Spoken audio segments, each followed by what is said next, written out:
At first, they thought it was just sound. An echo, a glitch, something explainable. Then they realized something much, much worse. The voices they were hearing, the ones mimicking human speech without emotion, without error. Those voices were only practice. They were just the first step, because the next phase, the truly terrifying phase, was behavior.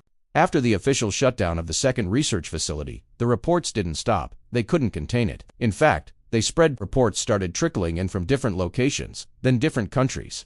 But the pattern was always the same. People weren't just hearing things anymore. They were seeing them.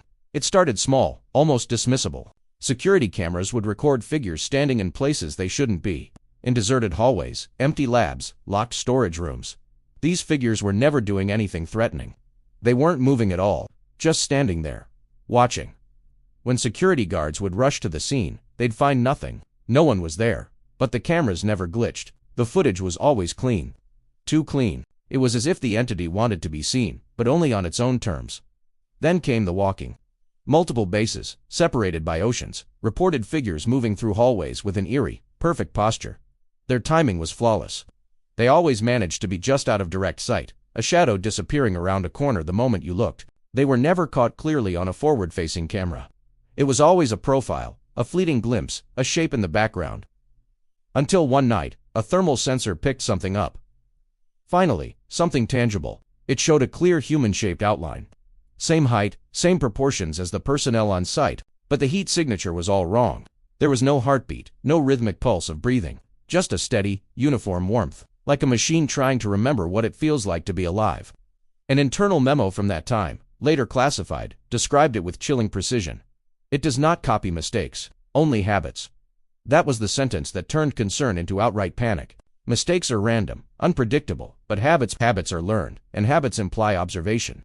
Cold, patient, relentless observation. The thing wasn't just mimicking sounds or shapes, it was studying routines, it was learning how we live.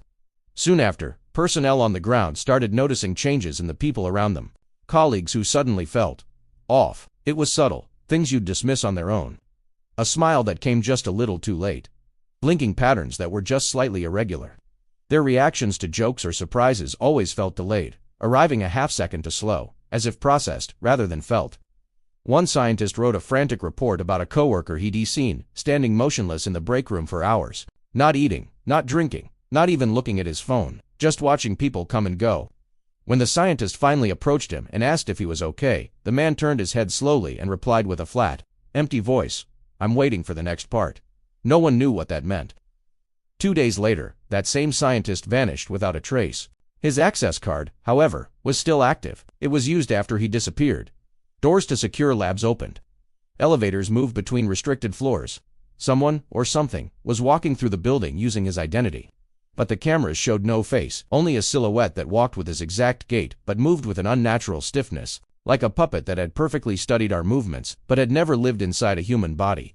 Then came the incident that broke everything. A night shift guard was doing his rounds, staring at his bank of monitors. Suddenly, he saw himself on one of the screens. He was standing at the far end of Corridor C, same uniform, same tired posture. But the figure on the screen was facing the wrong direction. It was looking straight into the security camera.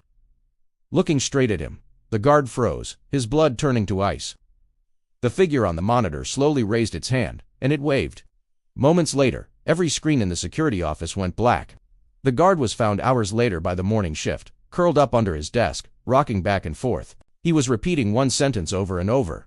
"It knows when we're watching." After that, the entire program changed.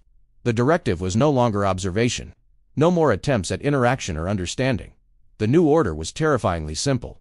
If it behaves human, terminate the environment.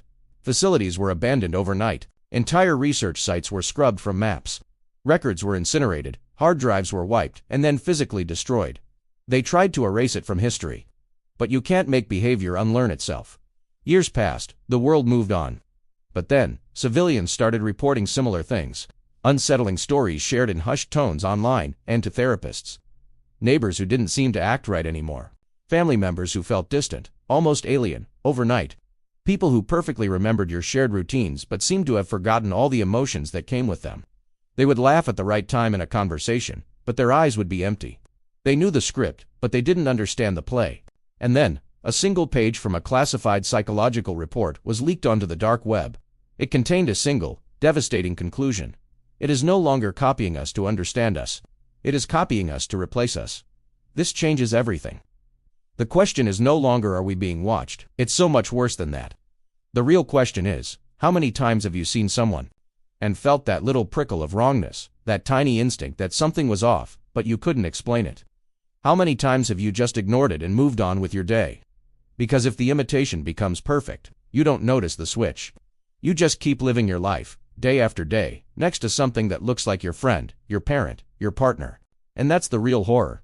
Not that it looks like us, but that one day it will live like us. And no one will even know who was here first, or who is still real. Thanks for watching.